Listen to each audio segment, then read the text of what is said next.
Yeah, no big deal. Like, first time meeting homie and just drives me into oncoming traffic. No big deal. No, I mean I wouldn't say it was oncoming. They were just stopped. Dude, we had the longest weekend of all Yeah, time. absolutely. Like, LVKO was so much fun, dude. I hadn't been in Vegas for so very long. It was, I don't even know. Like, I think 2017 we had found out was the last time, but a lot of stuff for me in Kendama started in the beginning. It started in Vegas, man, with you and the Ken Castle crew, bro. Yeah, dude. The squad goes way back for sure. Like I don't even remember what year that was. But maybe like 2014, maybe. 14. I think so. I think that's when we started going to Toy Fest West, and that's kind of what initially got us going out there. I mean, well, it was the district events too, the Cristobal's that you and the Cristobal's and Ken Castle and the district. Like, it was this. Everyone who was doing stuff with Kendama at that time was in Vegas. Like, it was Yeah, crazy. it was nuts, dude. Yeah. Like all that stuff was crazy, man. I just remember when you and Gabe Clem came to Vegas that time, dude. And I was just like, holy shit, Sweets is coming. We were all just geeking out, like that's crazy. I was like, dude, hit me up. I want to go pick him up from the airport and hopefully we can like hang out and see what's going on. And everybody was geeking out. It Dude. was such a then and then I almost killed you. No big deal. Yeah, no big deal. Like, first time meeting homie and just drives me into oncoming traffic. No big deal. No, I mean I wouldn't say it was oncoming. They were just stopped, and we were too busy looking at the mountains, and I got distracted as well about the mountains because I was like, I never really look at those. I fully got you because yeah, like Dude, yeah. it's still my takeaway every time I go back to is like I woke up and I went out and looked at the mountains and like I couldn't. It's just one of those things. Minnesota has lots of beautiful stuff, but mountains are not one of them. Yeah, it's we definitely have an abundance of mountains. I would say we're literally a bowl of like we're in a valley, so we're just a city that's built in a circle of mountains. Like I don't know who somewhere said like that was a great idea, but here we are. Yeah, living in Uh, the desert is a bold move, Cotton. That's for sure. yeah. Like, it was hot, bro. The day I left, I was like, man, this is just the beginning, and it is already Like, like I was already like, oh, it might be too hot to disc, and it's the first oh, day of spring type vibe. So it's like, yeah, holy cow. it was only like 90, Yeah, 91, it was which is 95 or that's yeah. doable. We'll still play. We'll still play in 90, 91. That's Yeah. pretty. It's pretty tame. But usually the first heat of the summer is like everybody kind of forgot for like 8 months what it was like, and then that first heat just goes, oh yeah, we're about to be miserable for like 3 months. For real though, like it's 3 months. So aside from those 3 months though, you like Vegas's weather? Like it's pretty Oh, absolutely. doable. Like it does get like cold. I'll throw the air quotes there because I mean my cold and your cold are two different colds, but like Mm-hmm. we'll still get down to like 30 something. Maybe even like I think I've seen it like 29 as the lowest, Sheesh. which is pretty crazy for Yeah. Vegas, but we do get towards freezing, if not a little below freezing.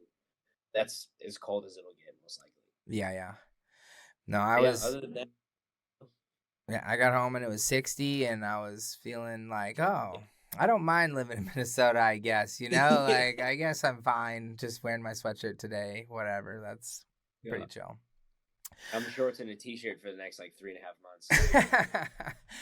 Dude, LVKO, we had lots of old friends stop by. Was there anyone like in particular that you were like, holy cow, I'm really glad they came, or you couldn't believe you saw? Dude, Takeshi, man. When Takeshi showed up, I haven't seen Takeshi in years. I mean, Duncan Yo-Yo legend. How to be a Yo-Yo Ninja video. If anybody's ever seen that from a million years ago. Yeah.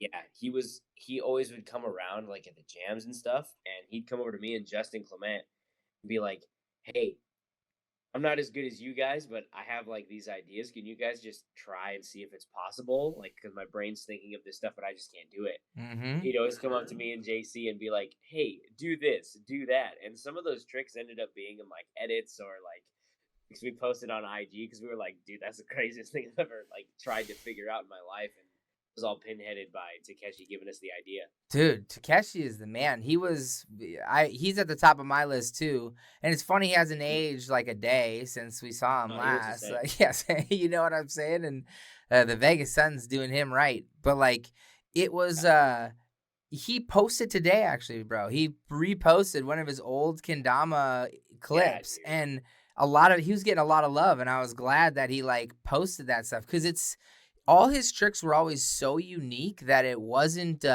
they're timeless. Like people who are watching that could get inspired to do different new stuff because of something Takeshi did back in the day. It's epic. Yeah, he was so tech and like so creative because he just had a different mind. Like, I mean, he had a professional yo-yo mind coming into a new skill toy, so it's like just a fresh eyes and fresh perspective on what we thought was possible, 10 years ago or 9 years ago, whatever, when he started giving us ideas. Mm-hmm.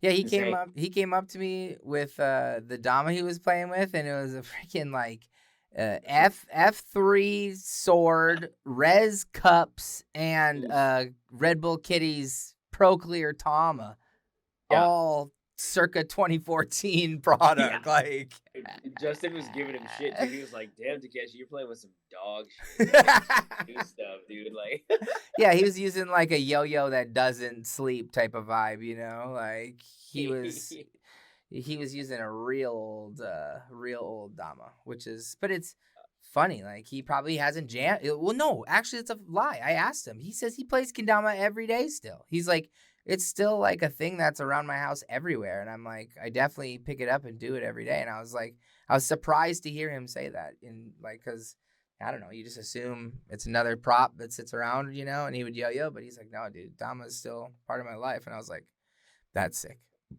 right? That's Excuse me. absolutely insane. He'll still play every day with that. 2014 setup is like living life on hard mode. For real, bro. It is. It's like choosing hardcore setting on a Yeah, game. Like, Kendama Game Plus or New Game Plus or whatever the hell. yeah. Well, like that's why I like a lot of the new players who have like big cups mods and have never played old stuff are getting TK16s. They're getting Ozuras. Like thanks to people like me telling them that they need to in order to like realize what kendama came from. It's always good to like to feel what it felt like when not that long ago, 14 years ago, that was the best kendama in the world. That's all we had to work with. It's kind of nuts the progression we made in such a short time. It's so insane to see because like there's so many new shapes and so many new paints and designs. And I mean, I remember when you couldn't find a striped kendama, and like now the designs are the most insane, like technical wood burn. Right? Like I remember when you guys did that, like the like playing card. It was like a jack or a king. Yeah, Like it was. around Kendama, dude. Mm-hmm. I remember me and Justin being like, "Oh, nothing's impossible anymore. Like you can do anything. Like that's crazy. Like I said, I remember when it was just like a one fat big old sunrise stripe right in the middle of a kendama. Like Yeah.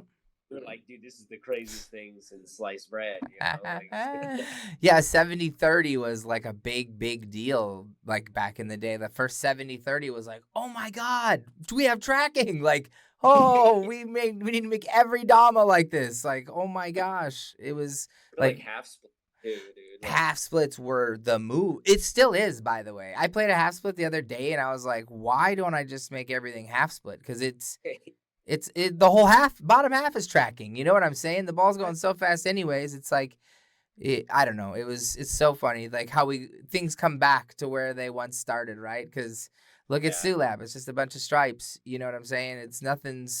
There is no designs on the kendamas. But it's funny that you mentioned the jack because that was the first series that we did not in-house. Like every V series was painted in-house up until then. And Maroka had ideas that we couldn't do downstairs with our right minds. And so that was the first time where he kind of went nuts and was like, I'm going to do some crazy stuff. So it's just funny that Dama is the one you brought up, because it literally marked the change in us making stuff just in-house, because China got really good at what they were doing. You know, they finally figured it out. Like I remember there was I talked to Norcross like a while ago about like Dama designs and stuff like that. Like I remember like we would do something or someone would do something and then he'd be like, "That's possible in the China factory? I didn't even know that." Mm-hmm. And then like and everybody would start kind of on like a wave, and then there'd be another, and he'd be like, "Dude, they ceased to amaze me. I didn't know we could do that either." Like it was like there's a few designs like throughout time that I remember having a conversation with him about, and it was funny stuff, man. Like he just kept learning and pushing the boundaries of what design could be, because like we said, it was such a simplistic thing, and now we can make it this, I don't know, it's a piece of art, you know? Yeah. When as someone who's designed a few kendamas, I think you can sympathize with the fact that the more damas you make, the harder it is to come up with a unique design or a theme or a, you know what I'm saying? Like that's a pretty intense process, isn't it? Yeah, dude. Especially like when you're sitting there going like, "Oh well, Sweets did that, and it's pretty similar, so I don't want to go that way." You're like, "Oh, well, that's like an old Kenko design. Okay, I don't want to go that way." Yeah. Like, oh, Kusa just dropped like something that's so much more insane than what I just thought of. So okay, we'll go back to the drawing board like 80 times, and you're trying to. Then you got to work with the factory and see if it's even possible that they can do what you're talking about. So you might have to dumb it down or simplify it a little bit, but like the whole point is to be a little more complex and maybe more technical with it. And they figure out at the same time you do that you can do that design. Like it's dude. It's wild when you're just like, fingers crossed, hope this works. Like, well, dude, and that's prototyping is a crazy thing, you know. People on the other side of the screen don't necessarily know those ins and outs. Where it's like you could design kendamas for a whole year if you wanted to, and if you had endless money to throw in, because it's not like you just get to do whatever you want. Everything costs money. Every new pad, every new color, every new anything you want is extra, you know. So like, if you don't like a dama you make, you just wasted like $300 or more, maybe, you know, like, and so there's never.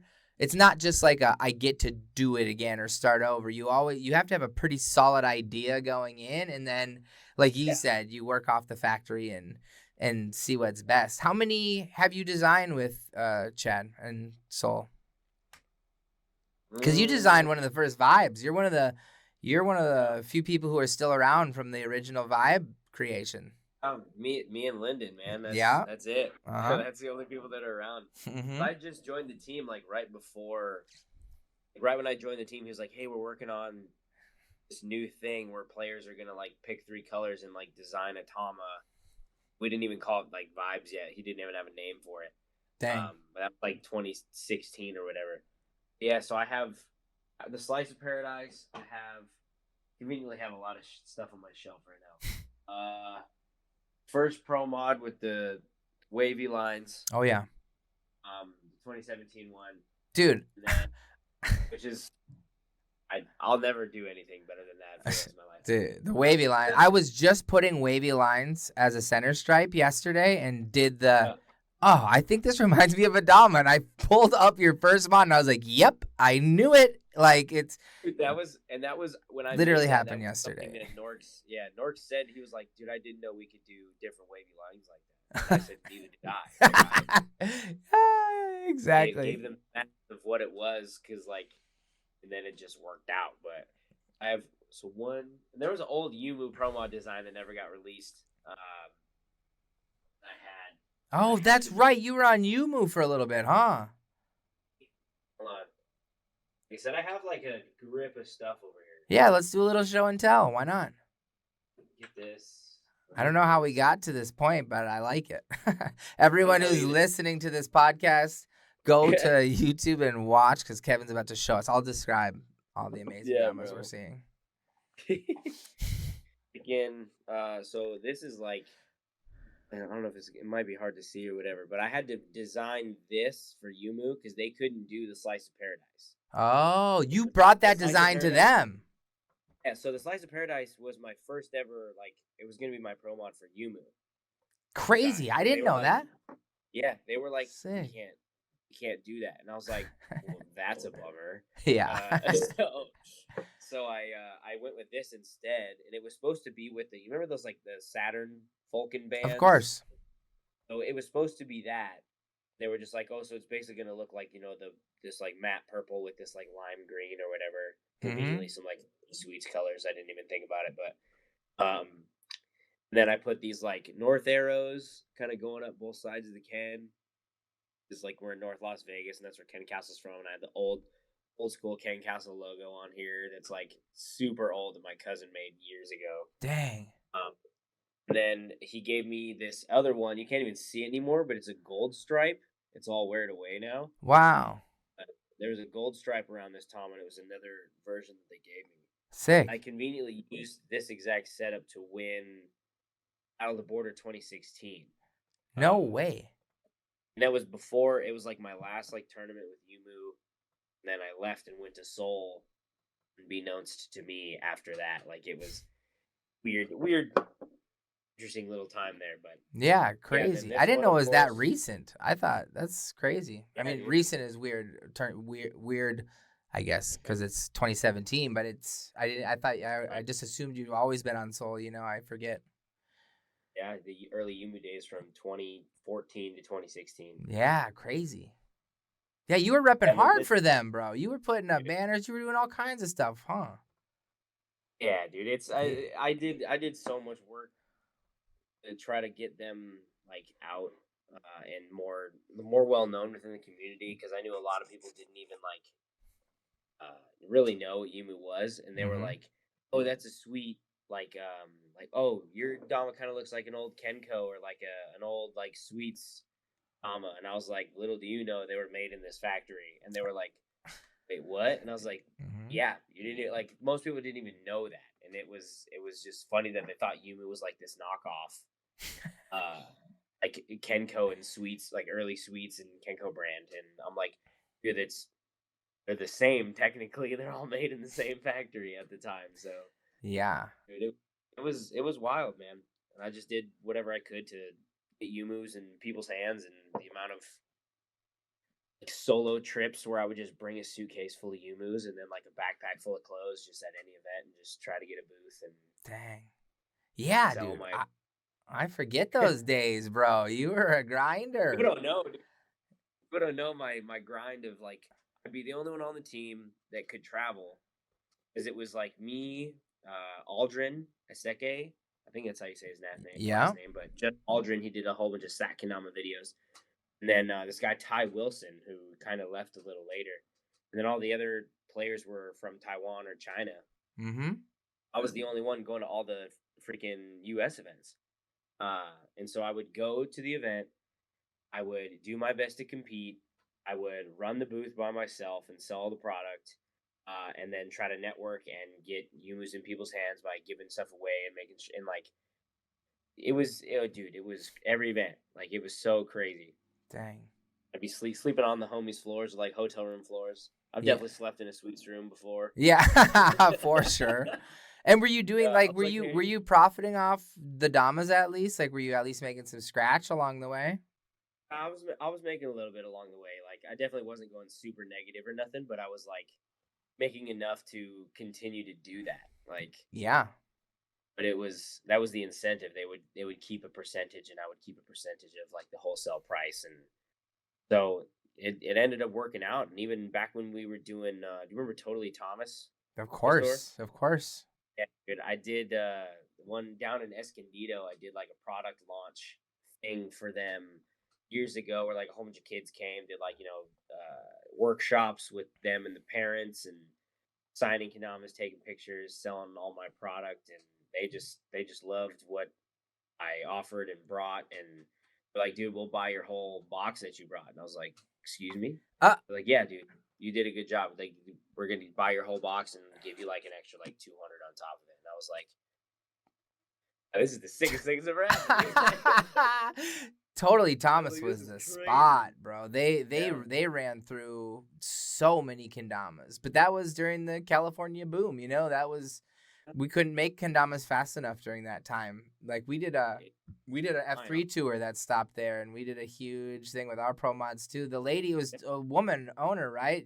Was that the lady that? Yeah, I can't yeah, remember yeah. her name, but she The was lady and just her so daughter. nice. Yeah, exactly, dude. Yeah, yeah. They were so nice, and they just wanted people in their store. They just wanted homies to come through always, and they were Yeah, always willing to pay out to do it too. It was a exactly. crazy time in Kendama. Like, Yeah, and I think I met them through doing the Toy Fest, like Toy Fest yes, West, because they were always there. So that's exactly right. I Yeah, was, they bought my booth yeah, that's what I'm saying. So at like the I end might of have the met them. show. I literally worked I worked the Kusa booth, I worked the Sweets booth a year, I worked the Kenko booth a year. Like Oh, you I did was work in our at least, booth a year, yeah. I, dude, that's what I'm saying. So like I may or may not have gotten that connect low key before I even realized it. Yeah, you're It's just insane. scheming at the booth, rubbing shoulders with Yeah, people. bro. Yeah, I play Dama too. What are you talking? I'm only in Still kept all Vegas. those badges too, bro. I still have all those badges from Toy Fest. Man, that's cool. I think I have a folder of a bunch of that stuff somewhere, but at a certain point, it lost its whatever. It lost its flair because we went to so darn many of those goofy things. But there, I realized with my interview last week with Brian, because his room is like all of his achievements are up on his wall, and like he has all, and like he probably has all his tags, is what I'm trying to get down to, like from all his things. Like it's Yeah. where mine are scattered amongst my kendama stuff somewhere along the way, dude. I just have these shelves, and then this is like my trophy section essentially. Yeah, Then just a whole bunch of Damas right there. that's Thinking beautiful. about it. That's awesome. Okay, so we skipped around so many different places in this wonderful interview. I want to talk about the beginning. Like we talked about Yumu, so let's go back even before Yumu. Okay. And talk about even before Kendama, if we could, because we know, we do lots of these podcasts, so I always try to like get stuff out of people that maybe we don't know about you just yet. So I was wondering, my first question is always, what when you were younger, is there anything that you did like athletic wise or hobby wise that would lead you to believe that like kendama would be something that you would be interested in? Yeah, I mean, of course, at the time I didn't know Kendama existed, but Yeah, yeah, like I was in Boy Scouts as a kid, doing those I really loved the Pinewood Derby races. yeah, yeah. Like my dad helped me build the cars, and I won one of those one time, so that was cool. Sick. But ever since I was like 5 or 6, I was in like Little League baseball for like 9 years or something. Whoa. I played baseball from like 9 to 13 or whatever. One sport athlete? Yeah. So sorry, 6 to 13. It's much longer than I anticipated. But yeah, it was, and then one season of soccer, but it was one season of soccer. I didn't like Yeah. it much. Yeah. Too much running. I Yeah, want to go back to yeah, standing on exactly. the Yeah, field. standing, swinging at gnats in the outfield. Yeah, yeah, exactly. But I definitely wasn't good until maybe like 11 years old, and then I kind of showed a little bit of promise. But I was still like, once I got to 13, I was too small, and my mom was like afraid for me to go play with like the high school kids when I still like hadn't really grown that much yet at the time. Mm-hmm. And I was like, yeah, screw that. I'm not playing with those huge kids. Like I'm gonna get dominated. Like I don't want that. Get a ball through your face, dude. Yeah, I was like, I'd like to keep my face, thanks. Then when I was, and at that time, like when I was 11, I was getting close to slowing down baseball. My buddy Andrew convinced me to do martial arts. So I Cool. did on that, and me and him just did it for the next like 7 years. Dang. Ended up getting up to black belt, and Shaolin Kempo is what it was called. Dang, sick. A lot. Yeah, I joined the demo team, which is where like you would be on a team, full of people from different like studios, Mm-hmm. and you'd go to big events and demonstrate like, hey, come join our studio. This is what we do. This is our demo team, and all the sword performances and fighting sequences that we'd make up, and we went to like the karate tournaments or whatever, and there would be a demo team tournament, like who is the best demo team. No way. And that last one of those last years that we were on the demo team, my buddy and I, Andrew, we choreographed like 3 or 4 fight scenes, like including ours, which is like really sick. Like we like dual spears, and like one was like broadswords and bow staff, and like a whole bunch of different kind of stuff. And Yeah. we ended up winning the demo team tournament, which is pretty sick. Dang, And no way. some of us on the team were winning like first and second, like in some of the other categories as well. So everybody that was a part of our demo team just kind of like swept the whole tournament, individual divisions. Like it was super cool. So Dang. And how old yeah, are you doing that then? near the end, I was about 17. Okay, word. So you're like Which pretty that was like 2 years before I found kendama, because I started when I was 19. Yeah. Did you start to grow at all towards the end of high school? Like Yeah. So when I was about 16, I started to like I guess like fill out in a way. Like I got bigger and taller, because I was a scrawny little kid too, dude. And like yeah, shoulders broadened out. Just got a little taller, not too tall, obviously. Yeah. No, you're But so tall, dude. I don't even think about you as short, dude. Not even for a second. hey, I appreciate that. I Yeah. think about it every day. Oh gosh. I'm kidding. But no, it worked out because I did. Oh man, I even forgot. In high school, during like the end of martial arts, I got into like breakdancing. Oh yeah. In early high school, because the Jabberwockies was on America's Best Dance Crew, and that was like freshman year of high school, and I was like, I want to do that. That's the coolest looking thing I've ever seen in my life. Get involved with that club at my high school for all 4 years. Became the president of it in my senior year, which was cool. Did a couple competitions. Didn't win or nothing, but still had a lot of fun. And lo and behold, I didn't even know that I was going to end up working for them years later, and meeting all of them, and then introducing them to kendama, and then that whole like dance craze. And we ended up going to District Studio. That's where they practiced. Thanks to Dave for also being a part of the show and really getting them into what kendama was. Like it was a whole beautiful recipe for kind of what it evolved into. But dang, yeah. I didn't know we had you to thank for all that. That's crazy. Well, I mean, like I said, I wouldn't say it's all me, because yeah. I met them. They came to the district to do an event that Dave had orchestrated. Oh, and they got introduced to kendama there. I remember talking to Joe for a while about it, and then but it was really all Dave, and then they just met the rest of us. Yeah, because Dave flew to Vegas, right? Like Dave flew to Vegas to be in the show. Like that's where he moved there for like that. He got hired to be a Jabberwocky, right? Like he was he started the freaking show with kendama. He did the pre-show with the kendama. He had like the top hat on. And, yes. Dude. Kendama, they were selling the classics in the shop. And I remember Joe being like, hey, we need a kendama player to work the shop to help sell these, because people don't know what the hell they are. Mm-hmm. And that's how I got the job. That's how I got involved with them, even closer.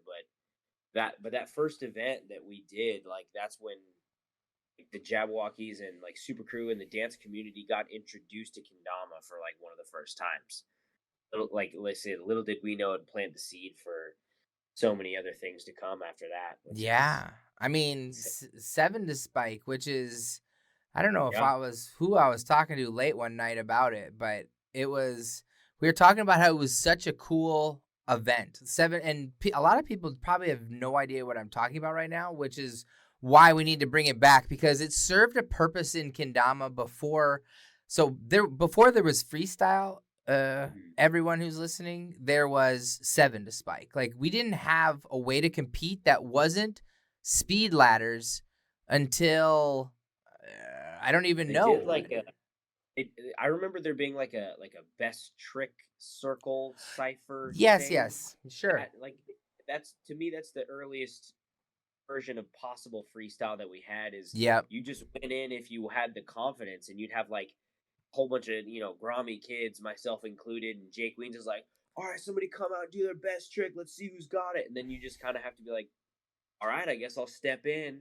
And then everybody's either cheering you on or be like, oh no, get out of there. And then the next person goes in. Like that's Mm-hmm. what that was like the origins of like kendama freestyle before like Seven to Spike was created, which is insane. Dude, it was insane. It was the first freestyle event at MKO ever officially was a 7 to Spike. Like before we were ever doing real freestyle, and real freestyle is just what I'll call it for now, but it was 7 to Spike. And freestyle was born out of 7 to Spike, not this is how I remember it. I remember hosting the 7 to Spike and feeling like we didn't truly get we didn't get the best player because not everyone got the same amount of time on stage to show how good they were. Is kind of Right. what I remember coming to as here's maybe why we shouldn't do it to crown the champion of freestyle every year, but Right. it's still, I think it shows a different kind of freestyle skill. It's almost a game in a way that freestyle isn't a game, that it could be fun to watch and still a fun event for NACO this year, perhaps. I think it would be really fun to do some sort of invite 7 to Spike. I think that could be really cool. It was so crazy because like I remember when Dave he came to like just a small, I think like a semi small event that we had at district, and was like, I want to introduce to everybody this new game, Seven to Spike. For all those who don't know, it originally was based off of a breakdance or a b-boy game called Seven to Smoke, which is essentially King of the Hill. And you got your king, and then six dudes or six dancers lined up from across from you, and you basically go, and whoever does the best move wins and takes the king spot. Loser goes to the back of the line. And they spun it, and basically it was you kind of had one try, at least in the In the very beginning. infancy beginning of it. It was like you got one try to do a trick or a combo, and then you're done. Like if you miss Spike, you're done. You couldn't keep going. And that's why spacewalk flow and all that stuff became so dominant in early freestyle. Like when we talk about freestyle flow, like you think about spacewalks, swirls, butterflies, tornadoes, all that stuff, because you were able to keep a constant combo going without really adding anything too crazy at the time, because we weren't doing any like Adrian Esteban string tech No. stuff, or even like any of the spacewalk loop things that people are doing now. Like no, it was basic hand roll, reverse hand roll, spacewalk, swirl, butterfly. Like those are like the 6 moves you did, or 5 moves or whatever. Yep. Like, and if you dropped your kendama, if it hit the ground at all, you immediately forfeited the point and went to the back of the line. You couldn't drop. So of course, when you're throwing it in the air and doing spacewalks, it kind of falls a lot. Yeah. And I remember when we were doing that competition, I was against my buddy Dom Callumquim, who was at the event. He was an old Falcon pro back in the day. Ah, yeah, Falcon. It was me and him in the finals, and I remember him busting out like lunars and lighthouses, and I was geeked. I was like, "Where are you doing the most risky tricks? Like, if you pull up and miss your lunar, you're done. Like, what are you doing? Mm-hmm. Like, just spacewalk. Like, you're gonna have a longer performance." And he decided to bet it all on black essentially and do this like lighthouse lunar line, on not the most lunar honed kendamas back in 2014 or 13 or whatever. Yeah. I think it was. Like, so it was so sketchy to do like in performance, and he landed the whole line and he ended up beating me, and I was like, I don't know how I was supposed to beat that besides doing it myself, but I'm not taking that risk. I'd rather spacewalk, like, because I know I'm gonna land that. Like, Dude, 7 to the Spike forced a lot of things, like spinning the ball at the end of a spacewalk line. That came from the Chromies, who were trying to game. The Chromies changed 7 to Spike in a way because they wanted to like. They wanted to. They didn't want to lose, so they made a way where you could spike every spacewalk by like fucking kicking the ball or whatever they were doing to end everything. Swirl, right at the end of the swirl, you just Spin the with the ball, tom, and it right? looks like you let go, but that thing is spinning, and you just side spike it, no problem. God, I didn't learn that for so long. I was like, Yeah. what are these guys doing that they don't miss? And Oh, then yeah. How are they getting spacewalks every time? yeah, it was crazy. Still a tech, yeah. We still do it. People do that now to get all their down spikes and to get their juggles and stuff, right? Like it's I still spin out of the swirl every time, but it's just habit now because I've done it for years. Like, because it's a hmm performance thing. Because then Crom went on to go to all these like events and do demos essentially. And Yep. when you do demos, you want to make sure you land tricks. So the easiest way for them was to show these crazy spacewalk flow lines and then kick it at the end or spin it at the swirl so they can land it 9.9 out of 10 times. Like Yeah. it was easy to do, and it made sense to the rest of us being like, oh, that's how we need to beat everybody. Like we need to make sure that we do this and do that. Like meta change, like you said. Yeah. And it all came from Seven to Spike. And it's just like things grow, Eventually, so we all realize and get sick of Seven to Spike and need to start doing something else. But again, I think people who are listening and are curious, it's like we should bring it back. We should do one. I want to run one with the local crew now because it sounds fun to me because I don't like freestyle and I want to just go do one trick and come one combo and then not have the spotlight be on me, whether Yeah. I make it or miss it. So I personally am hyped to try it again. Yeah, because it's and it was so tough because I know I got annoyed with it just because like the rules changed like every other competition, and like how it was set up because I mean it was flawed. Don't get me wrong. It's Yeah. like, but I mean it still worked. But like a lot of places would do like more than 7 people to a lineup, and I'm like, dude, how do you? So someone could get all 7. You had to get 7 points to win. I did forgot to even explain that. Sure. But you could run through like if you've like 14 people in line, those last like 6 people might not even get to play if the first person's on lock. So Exactly. they would just create all these little band-aid solutions to kind of like fix that. And if you just keep it with 7 people, like one king and 6 people, at least one person plays twice if they're perfect, but everybody still gets to at least try. Yeah, no, 100%. And I think the thing at the end that ruined Seven to Spike was the saving of botched lines that was allowed to permeate real competitions. And I think it's no one's fault, but it's just like there was no line. Where there was somewhat of a line, there became no line as to what the rule actually was, and then it was kind of just like spacewalks were fun, but then watching people save botch spacewalks for 30 seconds is just like Yeah, okay. it got a little old, and we definitely made fun of it because we just kind of called it Seven to Spacewalk after a while. Mm-hmm. Mm-hmm. Or just like if you've ever been like jam in like a jam circle and someone like does some juggles and like misses spike and then it's like oops 7 to spike and goes into a swirl instead of hitting the spike. That's where the joke comes from is you did everything you could to keep the line going even if you messed up like 40 times. And after a while you're just like, dude, there's no substance here. Like how am I going to judge this? And then Mm-hmm. there was a lot of ties after a while because all the judges couldn't make a decision. Dude, so many times they're just like, nope, we don't know, and then you'd go again, and then everybody would just hate everything. You're bringing back up.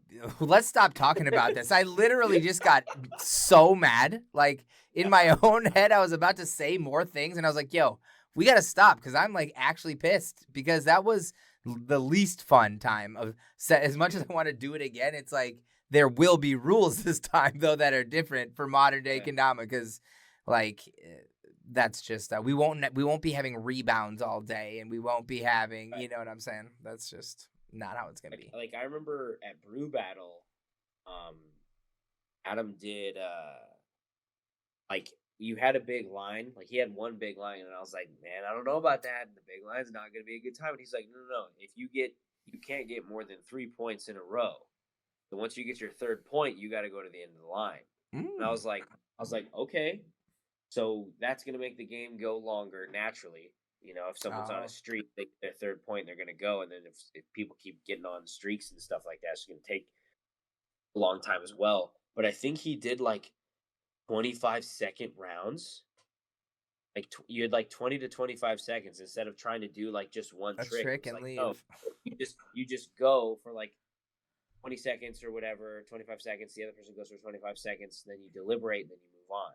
And I was like, okay, that's a little better because then that saves the whole like 7 to space walk, rebounding 18 million times. You can at least treat it like a mini freestyle match, but it's just one round and it's like half the time.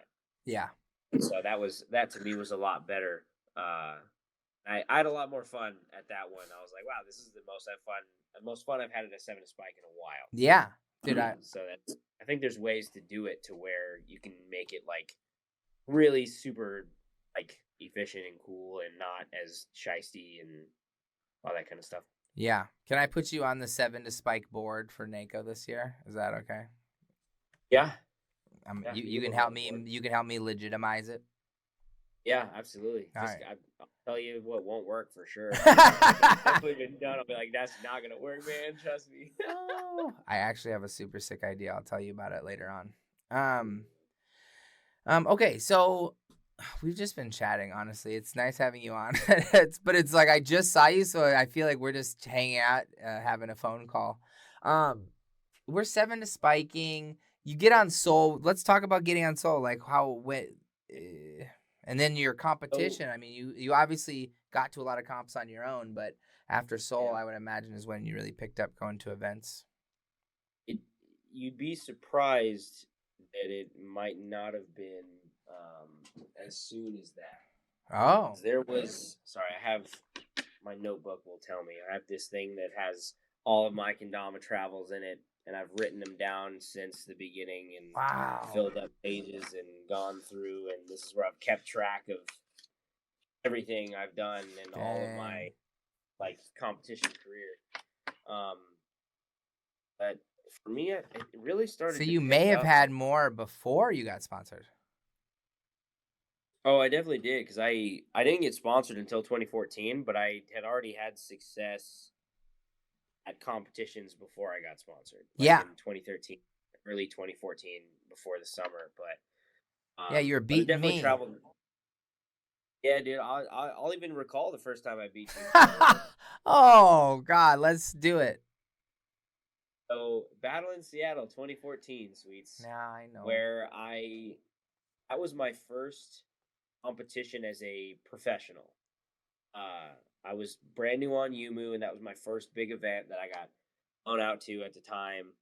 Um, and it was like I was like, oh, this is kind of crazy. And they did their pro open division where like if you were pro, you could compete. If you weren't, you couldn't. Like And we were doing only speed the ladders, pros. right? No, that was open. Oh, it was open. Okay. Yeah, it was the first. It was the first time I ever did an open competition, and the first time that I was like professional competing because I'd only done like speed ladders and 7 to spike up till then. Mm-hmm. Um, I remember Cam Herrero was in the advanced and won it, and he got to be able to play in the Pro Open from winning that. And Wow. he was the only non-pro that competed in the pro bracket, which was cool. Huh. But I had you first. I had you first round, I believe. Um, and I think the trick I won on was inward whirlwind, which is hilarious. Because those are your fave, Yeah. and but there's an old picture somewhere of me and you like right by the water, like down by those stairs, Yep. um, doing that competition. I was like, holy dude, holy crap! I just like went against Sweets. That's nuts. Like, and Yeah, then because I was good back I, then. I was a yeah, dude, competitor back then. I had a yeah, chance to do dude. good, and Kevin knocked me out, man. Well, it was either like it was like three. It might have been 3-2 because I know it wasn't a 3-0. I know Hmm. it was close. Yeah, not Because like I remember LVKO. we don't talk about that anymore. Yeah. It's fine. That yeah. After that, like I went against Rod, and then I beat Rod, and then I had Sam Cannon, who just messed me up and ended up winning the whole tournament. So I didn't feel that bad. Yeah. But either way, man, yeah, 2016. I mean, that's definitely when I got sponsored, but I would say 2015, I went to a crap ton of places in 2015. Like,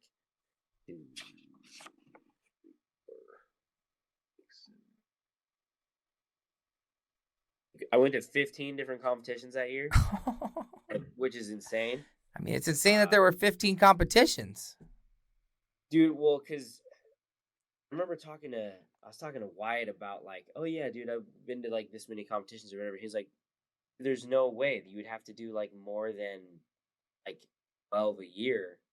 And I was like, I can't even name 12 competitions like a year. And I was like, well, dude, you got to remember at that time, like Southern California, Vegas, and like Southern Utah, like St. George and stuff, dude, they had events all the time. So I went to like a ton of like little events. Mm-hmm.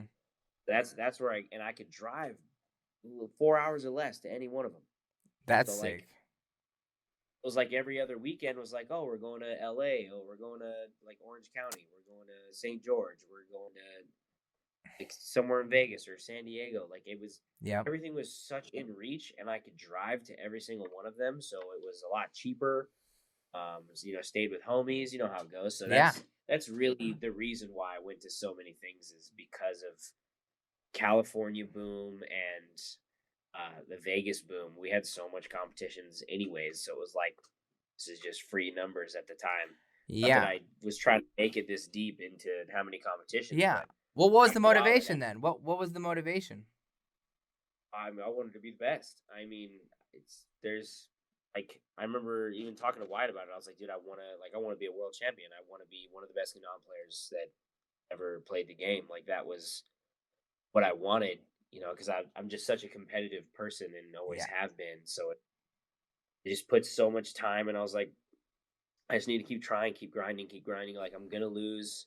I'm gonna take some L's. It's fine because it's just gonna make the wins that much sweeter whenever they happen.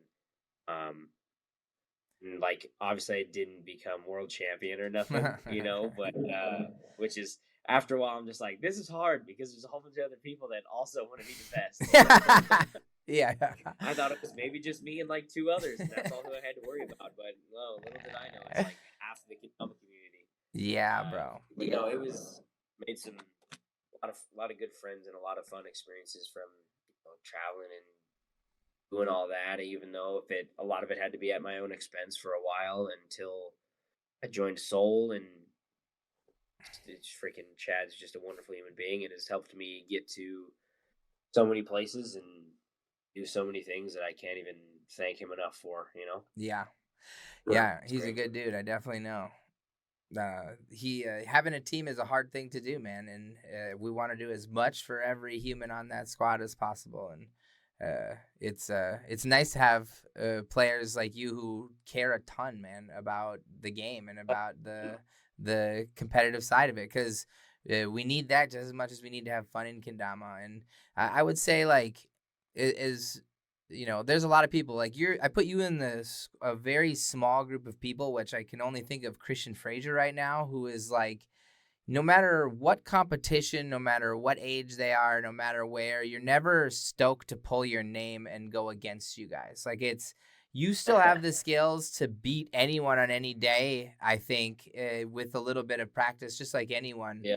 And you've done that consistently throughout your career, which is the more impressive part, I think, than just going, is that you go to win and you make the podium or close more often than not. And I think that's a really cool thing aside from the 100, is that like you do it with force, not just I showed up and cross it off the list, Yeah, dude. Like, it's so funny because there's a couple of competitions where, like, later in my 20s and stuff, where I remember Skagline would come over and he'd be like, "You're in top 8?" I'm like, "Yeah." He's like, "Dude, hold it down for the old guys. Let's go." Everybody up there's like 20, dude. That's crazy. Or like Frazier, I would come like after 2022 NACO, where I ended up getting third, which is insane to me. But Epic. I remember Christian Frazier just coming up to me and he's like, I don't know how you keep doing that. Like, Yeah. you don't He's like, I don't know how you keep doing that at all. And I was like, neither do I, to be honest with you. Like I just I don't know. I just want to do good, and I want to win. Like it's hard not to want to win. Like Dude, I I don't still know. get the It's shakes. Do hard. you have those anymore, or are those fully gone? Um, I would never say the shakes are fully gone. I would say I'm in more control of them. I'd say like what I would do, or what I would tell people. I remember doing this I did a workshop at one of the NACOs for like competition preparation, Mm-hmm. and I kept telling people I was like, look, you're never not gonna have shakes.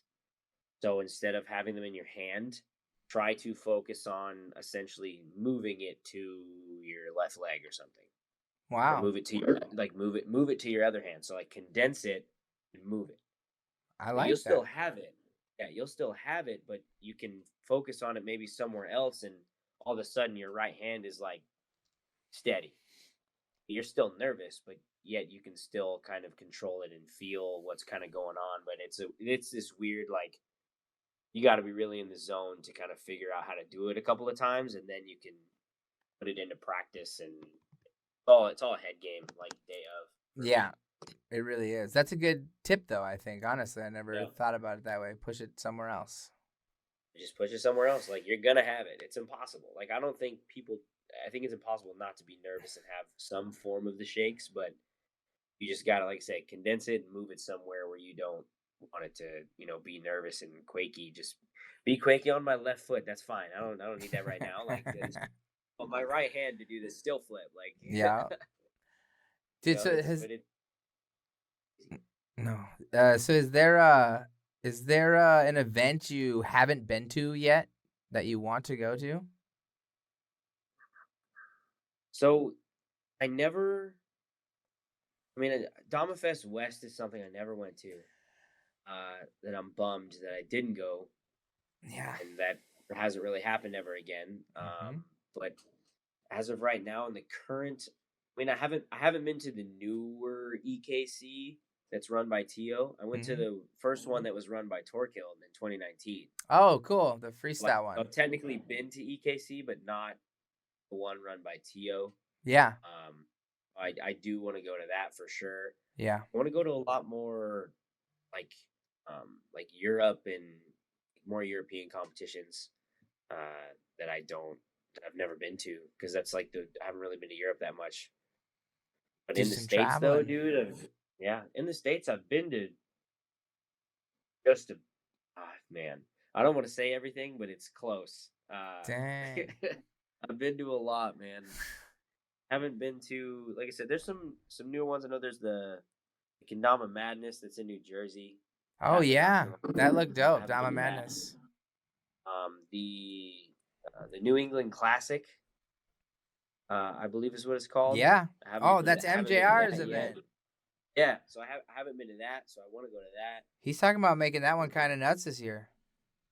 I would love to go because it's just somewhere I haven't been yet, and that's kind of what I want to do is go to like one or two of the big ones, and then try to hit like the newer, littler ones or that are trying to come up and stuff like that, because you never know, you could be at the start of something huge, before it even gets there, which is really sick. Yeah, dude. When people like you go into events, like smaller events, helps make them grow. Yeah, Like it because then I helps. get to talk about it to all the other guys, and they're like, "Oh, that sounds sick," and I'm like, "You should definitely go next year." And then now it's on their calendar, Damn. Just like LVKO, everyone's got to go next year. and Make it I'm happen. saying, team saw it. It was in the best venue Vegas has ever had in Yeah. any competition out of the entirety of Vegas, Kendama. It was the best venue we've ever had. Yeah. So it can only go up. 100%. So I've been talking to you for an hour. I didn't ask you like half the questions I wanted to, but that's okay because we talked about a lot of cool, fun kendama stuff. I do at the very end like to give the chat a chance to ask a couple questions, rapid fire. So, chat, if you have any quick questions as Kevin DeSoto leaves the chat, um, let me know and we will ask him quick. Yeah, Um, because we could definitely go forever. I mean, dude, we didn't talk about edits. I didn't talk about inspirations. I didn't talk to you about even current life. So, like, there's a lot of things we missed, but I feel like it was still fun. Before the episode aired, I asked you for 5 edits that of you or your homies that you think we should watch. So, we are gonna watch some of those. And for those of you listening, I'm gonna get them to the producer so we can have them in the description, so you can go, if you're listening, you can click off and go watch some YouTube videos, because you got some good ones on here, dude. Some YouTube, some Yumu classics, bro. Yeah, bro.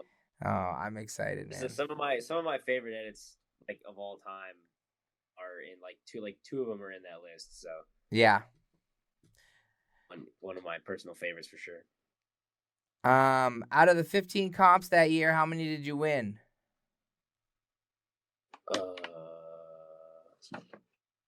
One.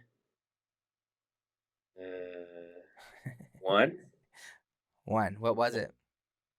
It was Willie P's Shred Stock in Atlanta. Oh, no way, dude. There's a mind blower for you. I remember helping him with that, dude. So I came, and that's the first time I met C. Frazier. Stayed in his apartment. He picked me up from the airport. I had never met him. I just knew who he was. No way. That's how. I mean, that's a quick way we became friends, when someone just lives in your apartment for the weekend. Yeah, exactly. Which is where we made one of the edits I sent you, which is one of my favorite edits I've ever done. And which one is that? The Sweet Sex Yumu, me and Christian Frazier. Okay. That's. He said, so I met the guy that day. We went to downtown Atlanta. About 4 hours of filming. We got all that stuff. So there's some background for everybody. Oh, sick. Yeah, that was a fun weekend. Yeah, hype, dude. I'm excited to watch them. Yeah, I got top 4 3 times that year as well. Solid. On the come up. Yeah, on the come up. Figuring it out. The beatbox save this weekend was super clutch. Could you give us a little beatbox for the stream? Yeah, absolutely. Let's see here. Put you on the spot. Yeah, just a little bit. No big deal. I'm nervous. Oh. Right. Oh my.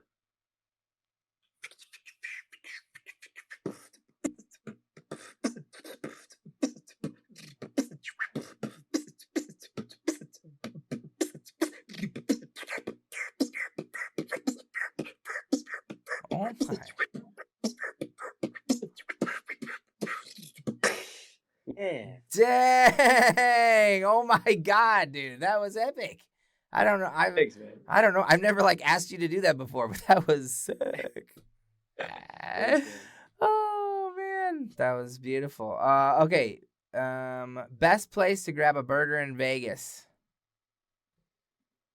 Ooh. I don't know, man. We just went to this place called Chino's this weekend. Yeah, we did. That was pretty bomb, man. They were Mexican burgers. They were all kinds of crazy. Something you wouldn't expect. I had In-N-Out and was reminded of how dank it is for my every year I go to the West Coast once a year usually, so I'm always reminded of how dank those burgers are. Yeah, other than that, I can't really think of a Chino's. Go check out Chino's. Yeah, for real. It's a really good burger spot, man. It's hard to. We have a lot of food chains, so there's not a lot of little hole in the wall stuff. Yeah, it's hard to. I like Smash Burger's pretty good, but I haven't had Smash Burger in a while, so I don't know if that tells me anything or not. But... Yeah. How many feet can you throw your driver? I think my longest was around 400. Dang, word. Was perfect conditions. Everything in my form was right disc selection. I think I did that maybe once or twice, but I'm usually in 350 max. Same. That area. Same. My old man arm. Okay, K-Dog. Yeah. I really appreciate you being here, man. It's been a lot of fun talking to you and catching up. Next time I got a spot open, I'm gonna call you because that was the easiest hour of recording I've ever done. So it was fun catching up, buddy, and it was good seeing you. And hopefully we see you at NACO here at the end of the year. I know you will, brother. We'll see you in the top. We'll see you in the top 8. Oh God, hopefully. All right, buddy. Until next time, we'll talk to you later. Man, peace out, y'all. All right, peace.